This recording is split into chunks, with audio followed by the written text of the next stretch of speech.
So why don't we dive into this and get it out of the way, this fake Neanderthal controversy. Here's what President Biden said on Wednesday when asked about the decision by the leaders in Texas and Mississippi to lift mask mandates. Message to Texas and Mississippi. Texas and Mississippi. Texas, I think it's a big mistake. Look, I hope everybody's realized by now, these masks make a difference.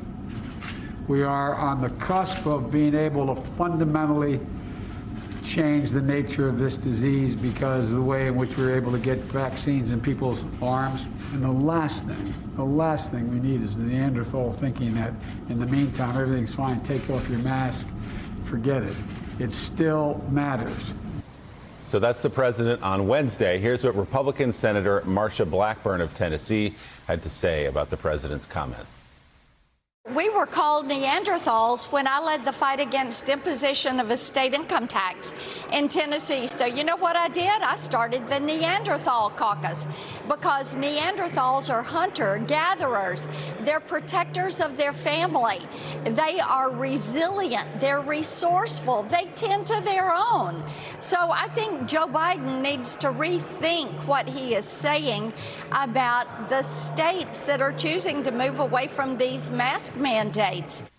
I promise this will be over soon. One more, though. Senator Marco Rubio of Florida tweeted, quote, President Biden's use of an old stereotype is hurtful to modern Europeans, Asians, and Americans who inherit about 2% of their genes from Neanderthal ancestors. He should apologize for his insensitive comments and seek training on unconscious bias. Obviously, Senator Rubio has tongue-in-cheek there, throwing, I guess, identity politics back at Democrats. Mike Barnicle, your thoughts on the Neanderthals and their contributions to our civilization? I have two, Willie. First of all, it's widely known that Senator Blackburn is still the head of the Neanderthal Caucus, this time in the United States Senate. The second aspect is, and my mother told me never to be a braggart. Sure. But the South Park thing, 2.8% of all of us have Neanderthal aspects to us.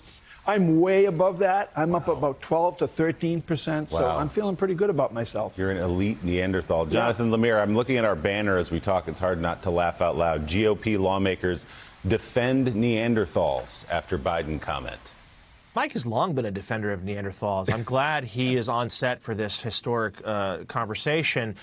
This is a nonsensical argument, but it's one where Republicans are trying to seize upon. It's just the latest in a series of culture war assaults. Like, that seems to be their attack line against the Biden administration. You know, we've seen them not cooperate with the COVID relief bill to this point. They have, submarined one of Biden's cabinet picks, but the president and his administration are moving pace. They're going to have that relief bill likely passed in the coming days. They feel good about largely where they are in the cabinet. A lot of the attacks towards Joe Biden, much like during the campaign, aren't sticking.